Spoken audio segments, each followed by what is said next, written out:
नमस्कार दोस्तों, स्वागत है आपका ऑनलाइन स्टडी आरएस में। आज हम अर्थ के आधार पर वाक्य व उसके भेदों के बारे में जानेंगे। वाक्य के अंगों के बारे में जानने के लिए अलग से वीडियो बनाई गई है, आप प्लेलिस्ट में जाकर देख सकते हैं। तो चलिए शुरू करते हैं।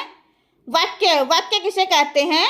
सार्थक शब्दों का व्यवस्थित समूह जिससे अर्थ प्रकट हो वाक्य कहलाता है। उदाहरण देखिए, जैसे राम पुस्तक पढ़ता है। राम क्या कार्य कर रहा है? पुस्तक पढ़ने का कार्य कर रहा है। सीता पत्थर लिखती है। सीता क्या कार्य कर रही है? पत्थर लिखने का कार्य कर रही है। इससे अर्थ प्रकट होता है कि सीता क्या काम कर रही है? पत्थर लिखने का कार्य कर रही है। नेक्स्ट है, अर्थ के आधार पर वाक्य के 8 भेद हैं। कौन कौन से हैं? विधानवाचक वाक्य, निषेधवाचक वाक्य, आज्ञावाचक वाक्य, प्रश्नवाचक वाक्य, इच्छावाचक वाक्य, संदेहवाचक वाक्य, विषम्यवाचक वाक्य और संकेतवाचक वाक्य। नंबर 1 है विधानवाचक वाक्य। जिन वाक्यों में क्रिया के करने या होने की सूचना मिले उन्हें विधानवाचक वाक्य कहते हैं। उदाहरण देखिए, मैंने दूध पिया। इसमें क्या है? दूध पीने की क्रिया हो रही है। वर्षा हो रही है। राम पढ़ रहा है। राम क्या कार्य कर रहा है? पढ़ने का कार्य कर रहा है। तो यहाँ पर क्या है? विधानवाचक वाक्य प्रयोग किया गया है। नेक्स्ट है निषेधवाचक वाक्य। जिन वाक्यों में कार्य के न होने का भाव प्रकट हो वहां पर निषेधवाचक वाक्य होता है। उदाहरण देखिए, मैंने दूध नहीं पिया। देखो, इसकी सिंपल सी ट्रिक क्या है? निषेधवाचक वाक्य की ट्रिक क्या है? इसमें न या नहीं का प्रयोग होता है। किसका? न या नहीं आता है। कैसे? उदाहरण देखिए, मैंने दूध नहीं पिया, मैंने खाना नहीं खाया, मैं आज बाजार नहीं जाऊंगा। नहीं आया है ना, तो यहाँ पर क्या है? निषेधवाचक वाक्य है। हम कई बार बसों में भी देखते हैं धूम्रपान निषेध है, यानी कि वहाँ पर धूम्रपान करना मना है। किसी चीज़ के लिए मना करना निषेधवाचक वाक्य होता है। नेक्स्ट है आज्ञावाचक वाक्य। जिन वाक्यों से आज्ञा, प्रार्थना, उपदेश आदि का ज्ञान हो, बोध हो, उन्हें आज्ञावाचक वाक्य कहते हैं। उदाहरण देखिए, कृपया शांति बनाए रखें। इसमें क्या है? जब कक्षा में बच्चे शोर करते हैं तो वहाँ पर क्या कहते हैं? रिक्वेस्ट करते हैं, प्रार्थना करते हैं कि कृपया शांति बनाए रखें। या फिर जैसे कोई बड़ी सभा होती है वहाँ पर भी बोला जाता है, उनसे रिक्वेस्ट की जाती है कि कृपया शांति बनाए रखें। बाजार जाकर फल ले आओ, बड़ों का सम्मान करो। यहाँ पर क्या है? आज्ञावाचक वाक्य का प्रयोग किया गया है। नेक्स्ट है नंबर 4 है प्रश्नवाचक वाक्य। जिन वाक्यों से किसी प्रकार का प्रश्न पूछने का बोध हो, ज्ञान हो, उन्हें प्रश्नवाचक वाक्य कहते हैं। उदाहरण देखिए, तुम कहाँ गए थे? ये देखो, इसकी एक सिंपल सी ट्रिक है। इसमें क्वेश्चन मार्क आता है, वाक्य के अंत में क्वेश्चन मार्क आता है। ये वाला क्वेश्चन मार्क आता है। देखो, उदाहरण देखिए, तुम कहाँ गए थे? आया है ना? ये क्वेश्चन मार्क की पहचान कर लो। जहां पर भी वाक्य के अंत में क्वेश्चन मार्क हो या फिर कोई क्वेश्चन पूछा जाए, प्रश्न पूछा जाए, तो वहां पर क्या होता है? प्रश्नवाचक वाक्य होता है। तुम क्या पढ़ रहे हो? तुम क्या खा रहे हो? क्वेश्चन मार्क है ना, जहां पर भी ये आए वहां पर क्या होता है? प्रश्नवाचक वाक्य होता है। नेक्स्ट है इच्छावाचक वाक्य। क्या होता है इच्छावाचक वाक्य?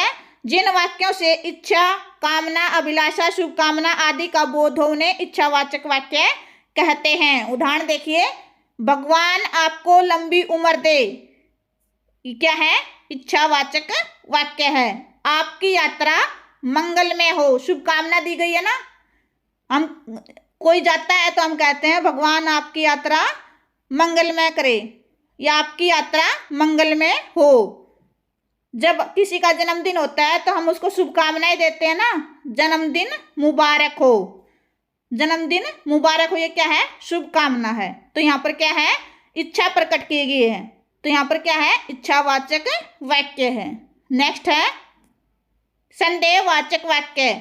जिन वाक्यों से संदेह या संभावना व्यक्त हो उन्हें संदेहवाचक वाक्य कहते हैं। उदाहरण देखिए, आज वर्षा हो सकती है। यहाँ पर क्या कहा गया है? ये नहीं बोल रहा कि आज वर्षा होगी, संभावना व्यक्त की है, संदेह व्यक्त किया है। आज वर्षा हो सकती है, हो भी सकती है, नहीं भी हो सकती है। तो यहाँ पर क्या है? संदेह प्रकट किया गया है, तो यहाँ पर क्या है? संदेहवाचक वाक्य है। संभवतः वह सुधर जाएगा, वो आशा व्यक्त कर रहा है, अपना संदेह व्यक्त कर रहा है कि वो सुधर जाएगा। शायद आज वह नहीं आएगा। हम कहीं जा रहे हैं और कोई लेट हो जाता है तो यहाँ पर क्या संदेह व्यक्त किया जाता है? पता नहीं वो आएगा या नहीं आएगा, तो शायद आज वह नहीं आएगा। अपनी इच्छा संभावना व्यक्त कर रहे हैं, संदेह व्यक्त कर रहे हैं, तो यहाँ पर क्या है? संदेहवाचक वाक्य है। नेक्स्ट है संकेतवाचक वाक्य।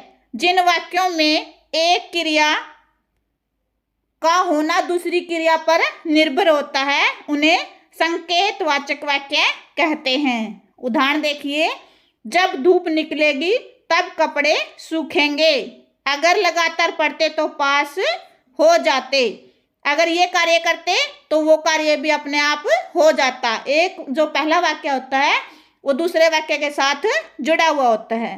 आप होते तो इतनी परेशानी नहीं उठानी पड़ती। इसमें क्या है? एक क्रिया का होना दूसरी क्रिया पर निर्भर होता है, तो यहाँ पर क्या है? संकेतवाचक वाक्य है। नेक्स्ट है विषम्यवाचक वाक्य। क्या होता है विषम्यवाचक वाक्य? जिन वाक्यों से आश्चर्य, घृणा, क्रोध, शोक आदि भावों की अभिव्यक्ति हो उन्हें विषम्यवाचक वाक्य कहते हैं। उदाहरण देखिए, उदाहरण से समझ में आ जाएगा। शाबाश तुमने कर दिया। एक ट्रिक है, इसकी भी ट्रिक से याद हो जाएगा। क्या ट्रिक है? जिसमें ये वाला चिन्ह हो, क्या होता है? विषम्यवाचक वाक्य होता है। वाक्य में यदि ये वाला चिन्ह है तो वहां पर क्या है? विषम्यवाचक वाक्य है। देखो यहाँ पर है ना, शाबाश तुमने कर दिया, यहाँ पर है ना ये चिन्ह। जहां पर भी ये चिन्ह मिले वहां पर विषम्यवाचक वाक्य पर टिक कर देना। ओह आज कितनी ठंड है, वाह कितना सुंदर दृश्य है। इसमें क्या है? वाह कितना सुंदर दृश्य है, आश्चर्य प्रकट किया है ना। जहां पर भी आश्चर्य हो वहां पर विषम्यवाचक वाक्य होता है। यहाँ पर शाबाश तुमने कर दिया, किसी को शाबाशी देता है, खुश होना, तो वहां पर क्या होता है? किसी चीज को देखकर आश्चर्यचकित हो जाना, बहुत ज्यादा हैरान हो जाना, वो वहां पर क्या होता है? विषम्यवाचक वाक्य होता है। आशा करते हैं आज का ये वीडियो आपको अच्छा लगा होगा। अच्छा लगा हो तो लाइक शेयर सब्सक्राइब करें। धन्यवाद।